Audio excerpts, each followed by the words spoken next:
Today we are going to read about cognitive process. Actually cognitive process जो है ये हमारे साइकोलॉजी का यूनिट थर्ड है. कॉग्निटिव प्रोसेस क्या होता है? तो कॉग्निटिव प्रोसेस वो होता है जो भी चीज़ हमारे ब्रेन से रिलेटेड हो, जिसमें हमारा ब्रेन इन्वॉल्व हो, उस चीज़ को हम लोग बोलते हैं कॉग्निटिव प्रोसेस. तो देखते हैं क्या है. तो कॉग्निटिव जो है, ये जो वर्ड है ये एक लैटिन वर्ड से आया है. और ये जो लैटिन वर्ड है ये है कॉग्निटो. कॉग्निटो कॉग्निटो का मतलब इंग्लिश में, यानी कि इसका मीनिंग होता है अंडरस्टैंड करना, यानी किसी भी चीज़ को हिंदी में बोले तो समझना. तो बेसिकली कॉग्निटिव प्रोसेस क्या है? Cognitive process is anything related to mental process like knowing, learning, understanding things etcetera. तो बेसिकली कॉग्निटिव प्रोसेस क्या है? कॉग्निटिव प्रोसेस एक ऐसी चीज़ है जिसमें हमारा ब्रेन इन्वॉल्व होता है. जिस भी चीज़ को सोचने में, समझने में, याद करने में, जैसे कि हमारा अगर ब्रेन इन्वॉल्व होता है, उसी को हम लोग कहते हैं कॉग्निटिव प्रोसेस. तो नेक्स्ट अब हम लोग देखेंगे कॉग्निटिव प्रोसेस का एक part, that is attention. Attention क्या है? कहने का मतलब है किसी भी चीज़ पे ध्यान देना, फोकस करना, अलर्ट रहना, या फिर कॉन्शियस होकर किसी चीज़ को सुनना. दैट मीन्स हम लोग कह सकते हैं अलर्ट. अटेंशन क्या है? माइंडफुलनेस, अलर्टनेस, फोकस, है ना, और या फिर कॉन्शियसनेस. सो बेसिकली अगर हम लोग बात करते हैं डेफिनेशन ऑफ अटेंशन की, तो अटेंशन क्या है? Attention is focus of consciousness upon one object rather than other. Basically क्या है कि अटेंशन क्या है? हम लोग जब किसी एक चीज़ पर फोकस करते हैं, भले ही हमारे एनवायरनमेंट में बहुत सारी चीज़ें चल रही है, जैसे पंखा चल रहा है, लाइट जल रहा है, उधर कोई लोग जा रहे हैं, आ रहे हैं, लेकिन हम क्या करते हैं, कभी कभी किसी एक चीज़ पर फोकस करते हैं, ध्यान देते हैं, वही चीज़, उसी को हम क्या कहते हैं? Attention. And this definition was given by Dumville. Dumville एक साइकोलॉजिस्ट हैं जिन्होंने ये डेफिनेशन दिया.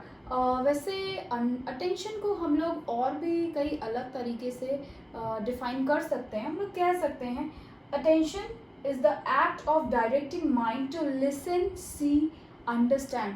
यानी कि हम अपने दिमाग को इस ओर डायरेक्ट करते हैं कि हमारा माइंड क्या करे, सुने, देखे और समझे. इसी को हम क्या कहते हैं? अटेंशन. क्योंकि आप अगर ध्यान दो तो अगर हम किसी चीज़ को सुने नहीं, देखे नहीं और समझने की कोशिश नहीं कर रहे, तभी हम क्या कर रहे हैं? तो हम अटेंशन नहीं दे रहे हैं. और जब हम अटेंशन नहीं देंगे तो जो भी चीज़ें हो रही है एनवायरनमेंट में वो हमें समझ नहीं आएगी. फिर अगर दूसरी तरीके से और कह सकते हैं तो another language for explaining attention is activity of concentrating our mind on particular task. यानी कि ये एक ऐसी एक्टिविटी है जिसके तहत हम क्या करते हैं? अपने माइंड को किसी भी पर्टिकुलर टास्क पे कंसंट्रेट करने के लिए बोलते हैं. यानी कि हम अपने माइंड को किसी पर्टिकुलर एक्टिविटी में क्या करते हैं? माइंड को कंसंट्रेट करते हैं. अब जैसे कि मैंने अपने माइंड को पूरी तरीके से अभी इस वीडियो पे कंसंट्रेट किया हुआ है. मेरा पूरा कंसंट्रेशन क्या है? अटेंशन पे है कि मैं आपको अटेंशन समझाऊं. तो सिमिलरली ये क्या है? एक ऐसी एक्टिविटी है जहाँ पे हम किसी एक पर्टिकुलर टास्क में अपना पूरा ध्यान को लगाते हैं. ओके. दूसरा हम लोग इस तरीके से भी अटेंशन को डिफाइन कर सकते हैं. एक शॉर्ट डेफिनेशन है फोकस ऑन पर्टिकुलर ऑब्जेक्ट. तो बेसिकली किसी एक पर्टिकुलर ऑब्जेक्ट पे फोकस करना means focus on particular object is called attention. Okay.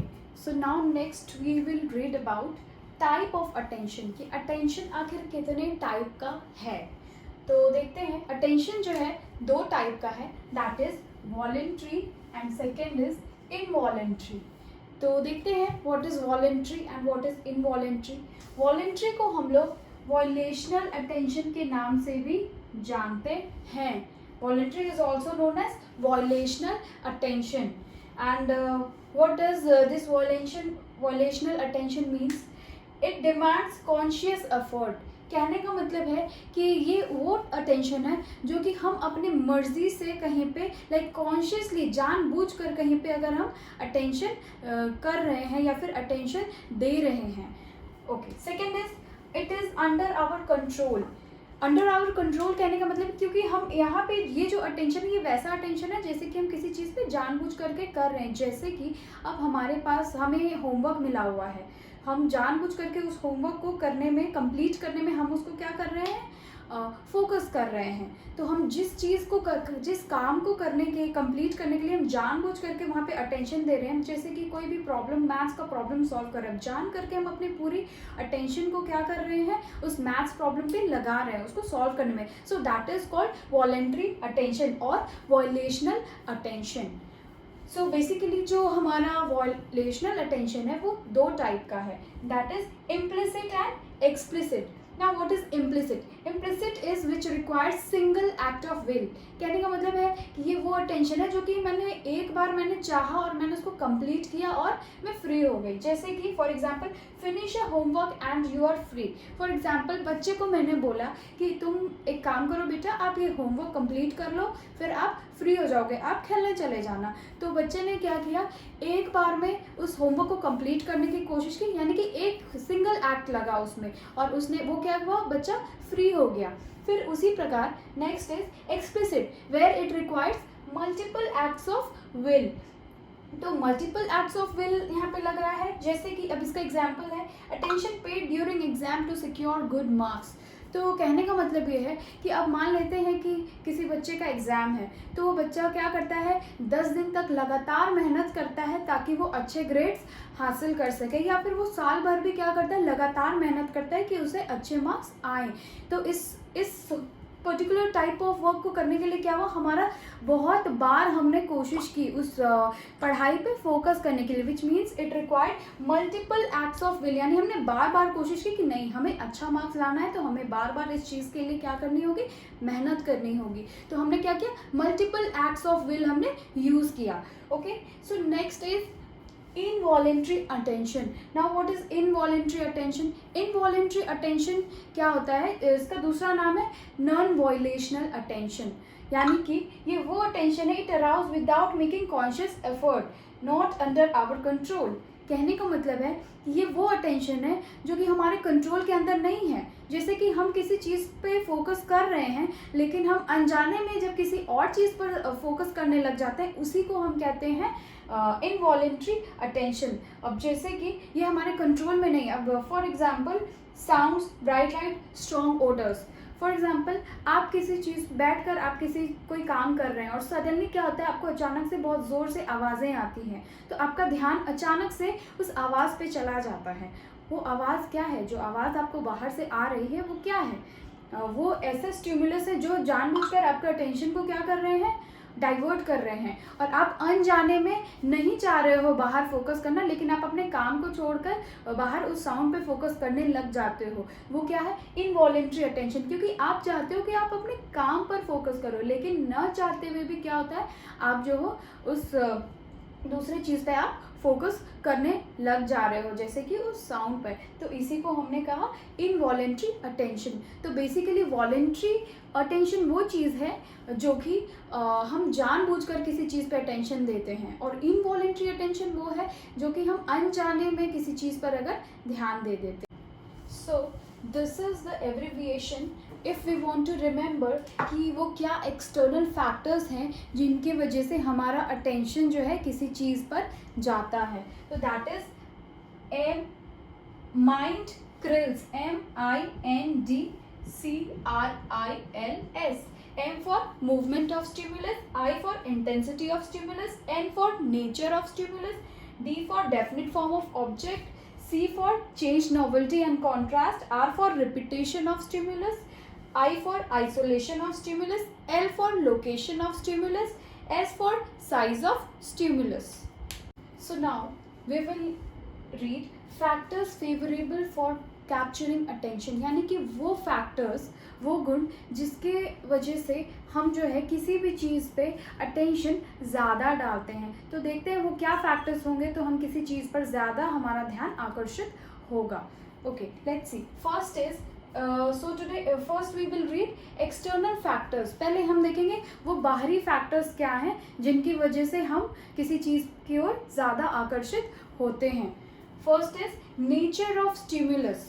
तो नेचर ऑफ स्टिमुलस क्या है, फर्स्ट ऑफ ऑल स्टिमुलस क्या है? स्टिमुलस वो चीज़ है जो हमें उकसाता है, या फिर any change in environment is called stimulus, ठीक है। जिस चीज़ से हम लाइक जो चीज़ हमें उकसा देती है वही क्या है? Stimulus. Okay, so stimulus is clear. Now we will see nature of stimulus. तो कोई भी एक ऐसी वस्तु जिसका कि नेचर कैसा हो, लाइक अब एक पिक्चर है और एक कोटेशन है, तो डेफिनेटली पिक्चर हमेशा हमारा अटेंशन जो है ज़्यादा कैप्चर करेगी। So that is what is nature of stimulus. तो कोई भी अट्रैक्टिव चीज़ जो है हमारा जो है मैक्सिमम अटेंशन कैप्चर करेगी। अब जैसे कि वर्ड्स उतने अट्रैक्टिव नहीं लगते जितने कि पिक्चर्स लगते हैं, तो इसीलिए पिक्चर्स हमारा ज़्यादा अटेंशन ग्रैब करेगी। This is what is nature of stimulus.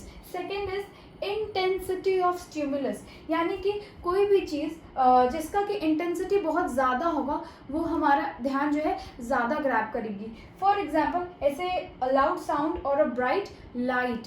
For example अब जैसे कि आपके सामने अगर हम कोई आपका नॉर्मल एवरीडे फूड रख दें, चावल दाल, और एक साइड पे हम बर्गर एंड डोसा पिज़्ज़ा ये सारी चीज़ों को रख दें, डेफिनेटली आप जिस चीज़ की इंटेंसिटी यानी कि जो चीज़ आपको ज़्यादा पसंद होगा वो आपको ज़्यादा अट्रैक्ट करेगी। तो सिमिलरली इंटेंसिटी ऑफ स्टिमुलस इसी चीज़ पर डिपेंड करता है कि किस चीज़ की इंटेंसिटी कितनी ज़्यादा है। अब जैसे कि स्ट्रीट पर अंधेरे के वक्त में स्ट्रीट लाइट्स जलते हैं, लेकिन अगर अचानक से दूर से कोई फॉक्स लाइट आता है, डीजे लाइट आता है, लेज़र लाइट आता है, तो हमारा ध्यान तुरंत वहाँ चला जाता है। क्यों? क्योंकि उसकी इंटेंसिटी नॉर्मल स्ट्रीट लाइट से ज़्यादा थी, क्योंकि हमने कुछ डिफरेंट भी देखा, इसीलिए हम जो है उसकी ओर आकर्षित हो गए। Okay, next is size of stimulus. तो साइज ऑफ स्टिमुलस एक बहुत इंपॉर्टेंट फैक्टर है, क्योंकि जितना कई बार क्या होता है ऑड साइजेस जो हमारे एनवायरनमेंट में प्रेजेंट होता है वो अक्सर हमारा ध्यान जो है ज़्यादा आकर्षित करते हैं। फॉर एग्जांपल अगर एक भीड़ है, उस पूरे भीड़ में हमारा ध्यान कहाँ जाएगा? एक बौने व्यक्ति पे, तो वो बौना व्यक्ति जो है हमारा अटेंशन ज़्यादा ग्रैब करेगा, क्योंकि वो क्या है, सब लोग नॉर्मल साइज़ के लोग हैं और वो क्या है, बौना है, तो हम अक्सर वैसे लोग पे ज़्यादा अटेंशन देते हैं। फॉर एग्जाम्पल अगर पूरे भीड़ में नॉर्मल साइज़ के लोग हैं पर एक जो है वो बहुत हद से ज़्यादा एक्सट्रीम लंबा व्यक्ति है, तो हमारा ध्यान नेचुरल है कि वो हमारा ध्यान जो है उस लंबे व्यक्ति पे जाएगा। Next is contrast, change and novelty. तो ना व्हाट कॉन्ट्रास्ट मतलब किसी भी चीज़ में कॉन्ट्रास्ट, जैसे व्हाइट के साथ हम ब्लैक यानी कि कुछ अलग करते हैं। जैसे चेंज क्या है, यानी कि किसी भी चीज़ में चेंज अगर हम कर देते हैं तो उसको लाइक जो रेगुलर है उससे हम कुछ अलग कर देते हैं, वो है चेंज। और नोवेल्टी मतलब न्यू, कोई भी नई चीज़ जो है उसको हम लोग बोलते हैं। यहाँ कहने का मतलब ये है कि अगर किसी भी चीज़ को जो हमारा डेली रूटीन में चल रहा है, अगर हम उसमें कुछ चेंजेस ला दें, फॉर एग्जाम्पल हम लोग डेली नॉर्मल किताब से पढ़ाई कर रहे हैं, बट एक दिन हमने क्या किया, कुछ अलग डेमोन्स्ट्रेशन मेथड से हमने इस चीज़ों को पढ़ा, तो वो जो नई चीज़ है, वो जो डेली रूटीन में जो डिफरेंट जो चेंज आप देख रहे हो, वो क्या करेगा, हमारा अटेंशन जो है ज़्यादा ग्रैब करेगा। नॉर्मल जस्ट बुक देखकर पढ़ देने से ज़्यादा अट्रैक्टिव लगेगा कि हम जो है कुछ नया करें। जैसे बच्चों को, स्टूडेंट्स को अक्सर चार्ट पेपर्स और मैप्स ये चीज़ें या फिर कलरफुल बुक्स जो है वो ज़्यादा अट्रैक्ट करती है as compare to normal dull black and white book without pictures. Now next we have another external factor, that is location of stimulus. तो लोकेशन ऑफ स्टिमुलस क्या है? अगर जैसे फॉर एग्जाम्पल कोई भी चीज़ अगर हमारी आँखों के ज़्यादा सामने है तो वो चीज़ हमें ज़्यादा अट्रैक्टिव लगेगी, I mean, वो हमें ज़्यादा अट्रैक्ट करेगी। अब जैसे कि हम फ्रंट पेज न्यूज़पेपर के फ्रंट पेज में जो ऐड देखते हैं वो अक्सर क्या करती है, हमारा ध्यान जो है बहुत जल्दी आकर्षित कर लेती है। या फिर हम कह सकते हैं जैसे कि ऑनलाइन क्लासेस चलते हैं, अब जैसे कि मैं क्लास में अगर पढ़ाती हूँ बच्चों को, तो जो बच्चे मुझ पर उस टाइम ज़्यादा ध्यान देंगे कंपेयर टू ऑनलाइन क्लासेस में। ऑनलाइन क्लासेस में क्या होता है, बच्चे उतने अटेंटिव नहीं होते हैं, उतना ध्यान नहीं देते हैं, बट क्योंकि मैं क्लास में सामने प्रेजेंट होती हूँ तो बच्चे क्या करेंगे, ज़्यादा ध्यान देंगे। तो this is what is location of stimulus. फिर है रिपीटेशन ऑफ स्टिमुलस। तो रिपीटेशन, कोई भी स्टिमुलस अगर बार बार रिपीट हो रहा है तो वो क्या होता है, rarely there is a chance कि वो हमारी आंखों से क्या होता है, इग्नोर होता है। यानी कि अक्सर ऐसा होता है, कोई भी चीज़ अगर बार बार आप देख रहे हो कि ये रिपीट हो रहा है तो आपका ध्यान वो कहीं ना कहीं वो आकर्षित कर ही लेता है और आपका ध्यान उस पर चला जाता है, वो चीज़ें इग्नोर नहीं जाती। फॉर एग्जाम्पल आप मार्केट जा रहे हो, हर जगह आप एक ही शॉप का ऐड देखते जा रहे हो, तो क्या था, अगर आप नहीं भी जान रहे हो उस दुकान के बारे में तो भी आपको पता रहेगा हाँ ये दुकान जो है हमारे एरिया में खुला है। Next is movement of stimulus. तो मूवमेंट ऑफ स्टिमुलस क्या है, अगर स्टिमुलस कोई भी अगर मूव कर रहा है तो वो हमारा ध्यान हमेशा जो है अट्रैक्ट करेगा, अगर मूव करने वाला कोई स्टिमुलस है कंपेयर टू कोई स्थिर रखा हुआ स्टिमुलस। अब जैसे कि अब मैं यहाँ पर एक पेन मार्कर रख दूँ या ऐसे करके मैं कॉन्स्टेंटली खड़ी और हिलूँ भी नहीं तो ये आप ज़्यादा देर तक नहीं देखोगे। बट अगर मैं आपको सिनेमा देखने के लिए बैठा दूँ तो सिनेमा क्या करता है, हमारा अटेंशन ज़्यादा देर के लिए क्या करता है, होल्ड करता है। So this is what is movement of stimulus. और next is isolation of stimulus. अक्सर क्या होता है, अब जैसे आइसोलेशन मतलब कोई भी चीज़ अगर बहुत झुंड से, ग्रुप से अगर वो अलग रखी हुई है तो दैट इज आइसोलेशन। अब जैसे कि पूरे क्लास में बच्चे बैठे हैं लेकिन एक बच्चा कॉर्नर में बैठा हुआ है, जब टीचर एंटर करेगा क्लासरूम में तो अक्सर टीचर का ध्यान जो है उस कोने में बैठे बच्चे पर जाएगा। So this is what is isolation of stimulus. Now we will talk about abbreviation for internal factors. इसमें मैंने एक एब्रिविएशन बनाकर लिखा हुआ है जिससे कि स्टूडेंट्स आपको हेल्प होगा इजीली इन फैक्टर्स को याद रखने में। It is MAM PhD time, M for motive, A for aim, M for mental setup, P for past experience, H for habit, D for disposition, T for temperament, I for interest, M for meaning, E for emotion. फिर अब हम लोग next देखते हैं उसको कि क्या मतलब है इसका। Now we will see in details कि what are the internal factors, what does those internal factors means, like which are favourable to capture our attention. यानी कि अगर हम किसी चीज़ पर ध्यान दे रहे हैं तो वो क्या हमारे अंदर के जो फैक्टर्स हैं जिसकी वजह से हम किसी चीज़ पर ध्यान आकर्षित होने देंगे या फिर हम अटेंशन देंगे किसी चीज़ को। Okay, so that first is interest. Interest क्या है, अगर किसी चीज़ में हमारा इंटरेस्ट नहीं होगा तो डेफिनेटली हम चाह कर भी उस चीज़ पे ज़्यादा अटेंशन नहीं देंगे। लेकिन अगर हमारा इंटरेस्ट है किसी मूवी या किसी सीरियल में तो हम उसको बिल्कुल हम उसको जो है ध्यान से, हम अटेंशन के साथ हम उस मूवी को देखेंगे। बट अगर कोई मूवी है जो कि हमें पता है कि वो इंटरेस्टिंग नहीं है, हमारा इंटरेस्ट नहीं है उसमें, तो बिल्कुल हम उसमें नहीं देखेंगे। फॉर एग्जाम्पल कलरफुल मूवीज़ देखना हमें ज़्यादा अच्छा लगता है compare to black and white. अगर हमारा इंटरेस्ट बिल्कुल नहीं है ब्लैक एंड वाइट मूवी देखने में, हम कितना भी देखना चाहें तो हमारा इंटरेस्ट, हमारा अटेंशन जो है कहीं ना कहीं नहीं जाएगा उस चीज़ पर। फिर नेक्स्ट इज मोटिव। मोटिव ही वो चीज़ है जो किसी इंसान को किसी चीज़ को पाने के लिए वो उस इंसान को क्या करती है, वो उसको पुश करती है सो दैट वो व्यक्ति जो है उस चीज़ को पा सके। So in the same way motive pushes an individual to concentrate और फोकस। क्योंकि अगर मेरा मोटिव है कि मुझे एग्जाम में पास करना है तो वो मोटिव मुझे बार बार क्या करेगा, मेरा मन मुझे बार बार पुश करेगा कि जाओ पढ़ाई करो so that I can secure good marks.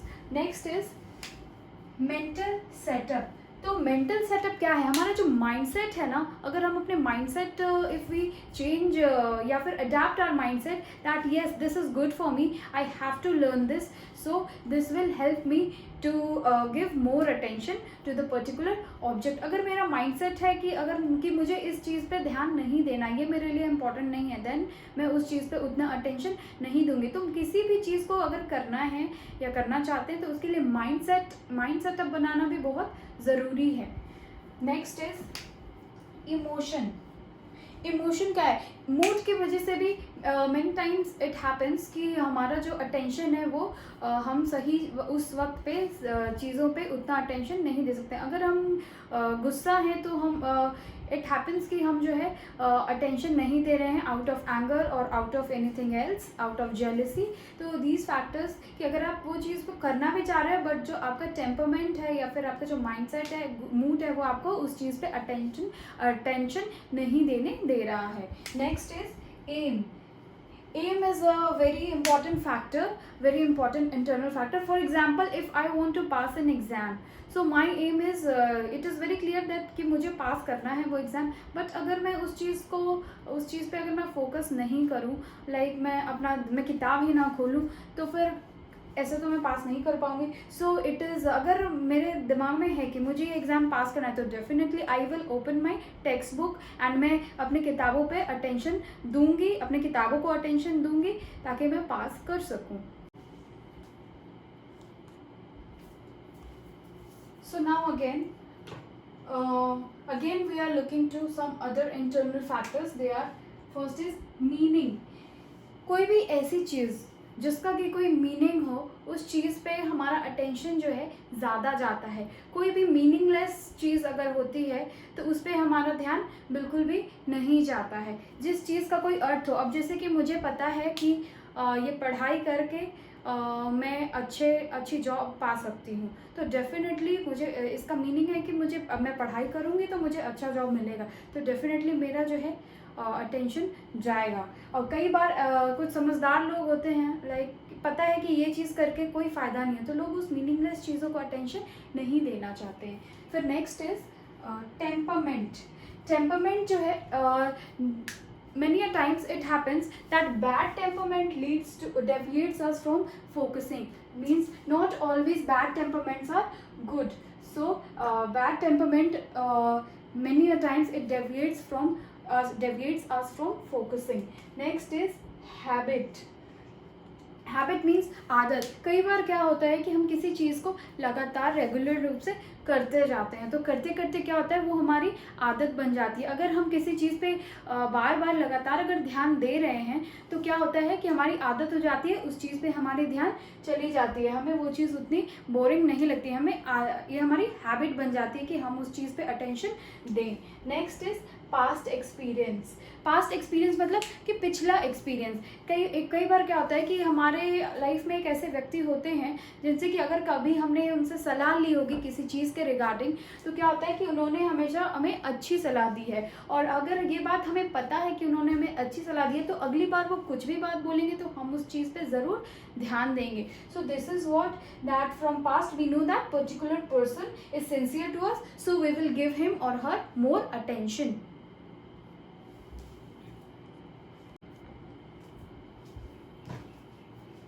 Now we will talk about duration and degree of attention. So basically duration means for how long, यानी कि duration is basically refer to timing, यानी कि कितनी देर तक. and next is degree of attention, यानी कि कितना level of attention, like कितनी डिग्री तक हम लोग किसी चीज़ को अटेंड कर सकते हैं और कितनी देर तक. तो first is span of attention. Span of attention क्या है?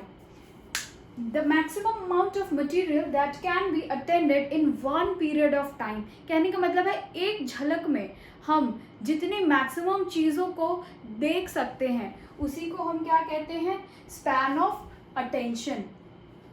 Now, span of attention is of two types. One is span of visual attention. Second is span of auditory attention. So, what is span of visual attention? तो we are exposing an object. इसमें क्या हो रहा है, हम लोग एक object को एक्सपोज कर रहे हैं जो कि 1/100 to 1/5 ऑफ अ सेकेंड तक के लिए, और उतनी देर में हमारा माइंड जितनी चीज़ों को परसीव कर पा रहा है, तो वो थे 4 से 5 चीज़ों को मैक्सिमम हमारे माइंड ने परसीव कर पाया. जो भी पिक्चर्स दिखाए गए, एक एक्सपेरिमेंट किया गया जिसमें साइकोलॉजिस्ट ने एक व्यक्ति को कुछ पिक्चर्स दिखाए इतने समय के लिए 1/100 to 1/5 ऑफ अ सेकेंड, और उतनी देर में उस व्यक्ति के माइंड ने 4 से 5 यूनिट ही केवल अटेंड कर पाया. उस व्यक्ति के माइंड ने केवल 4 से 5 चीज़ों पर ही फोकस किया. वही कह रहा है कि अगर फिर वापस से उस व्यक्ति को कुछ मीनिंगफुल ऑब्जेक्ट्स दिए गए, जैसे कि पहले STPQW ऐसे दिखाए गए, लेकिन बाद में क्या हुआ, उस व्यक्ति को कुछ मीनिंगफुल चीज़ें दिखाई गई, जैसे कि POT, DOG या जो भी, या कुछ जो भी पिक्चर्स हो गए, ट्राइंगल हो गए, स्क्वायर हो गए, तो क्या हुआ, उस व्यक्ति को जब वापस से ये दिखाया गया तो उस व्यक्ति ने क्या किया, मीनिंगफुल चीज़ों को जब देखा तो उन्होंने ज़्यादा चीज़ों को और ज़्यादा चीज़ों को वो एक बार में वो देख पाया. सो this is what is span of visual attention. Now moving on towards span of auditory attention. So what is auditory attention?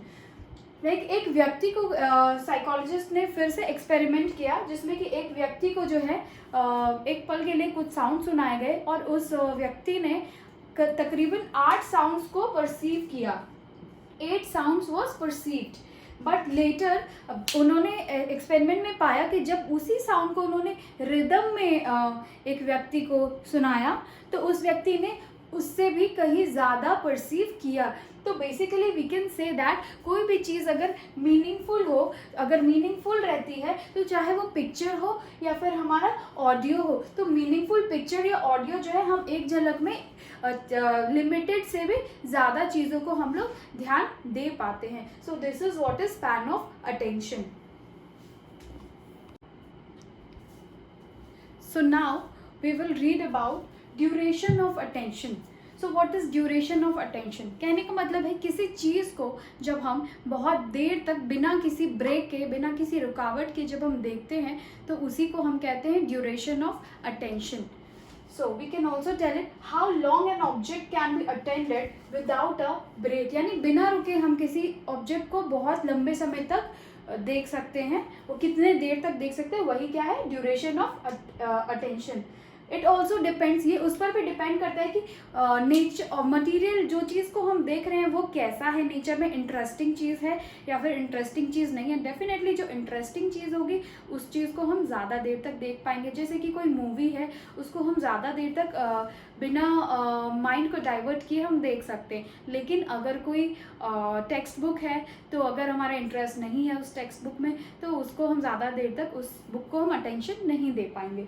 It also depends on interest of observer, कि यानी कि जो ऑब्जर्वर है, यानी कि जो भी उस चीज़, जो व्यक्ति जिस चीज़ पर अटेंशन दे रहा है उसका उस चीज़ में इंटरेस्ट है कि नहीं. अब जैसे किसी को अगर मूवी देखना पसंद नहीं है तो बिल्कुल उसका वो ज़्यादा देर तक मूवी देखने में वो नहीं टिक पाएंगे क्योंकि उनका इंटरेस्ट नहीं है. लेकिन अगर वो पढ़ने में इंटरेस्टेड है तो वो बुक जो है या अखबार हो उस चीज़ को वो ज़्यादा देर तक अटेंशन देंगे.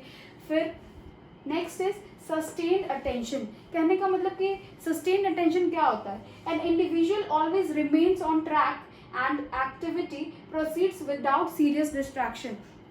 तो इसमें क्या होता है, इंडिविजुअल जो है हमेशा ट्रैक पे ही रहता है, वो अपने काम को लगातार कर रहा है और भले ही बीच बीच में थोड़ी बहुत डिस्ट्रैक्शंस आ रहे हैं जिससे कि उसका माइंड डाइवर्ट हो, बट फिर भी वो क्या है, लगातार अपने ट्रैक पे बना हुआ है और अपने काम को किए जा रहा है. अब जैसे कि हम अगर कोई भी काम कर रहे हैं घर में या हमने सोचा है कि हाँ ये चीज़ हमें करना है, बट क्या होता है लगातार कभी कोई कॉल बेल बज गया, हमें जाकर देखना पड़ता है गेट पर कौन आए, लेकिन फिर हम अपने ट्रैक पे लग जाते हैं और वापस से इस काम को भी जो है हम अटेंशन देते हुए कंप्लीट कर देते हैं बिना किसी सीरियस डिस्ट्रैक्शन के.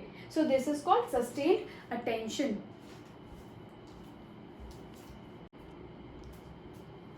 So now we will see what is shifting attention.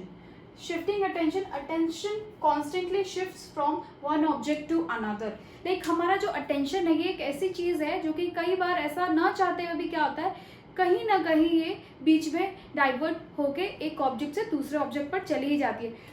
Shifting attention का बेस्ट एग्जांपल है जब किचन में हम काम करते हैं तो एक साथ दो चीज़ों पे भी काम करते हैं. कभी कभी क्या होता है कि सब्जी भी बन रही होती है और रोटी भी बन रही होती है और हम क्या करते हैं, अपने अटेंशन को तुरंत शिफ्ट करते हैं. सो जो शिफ्ट होता है हमारा अटेंशन एक ऑब्जेक्ट से दूसरे ऑब्जेक्ट पे, इसी को हम कहते हैं shifting attention. Now next is division of attention. तो डिविजन ऑफ अटेंशन क्या है? अटेंडिंग टू और मोर टास्क टुगेदर.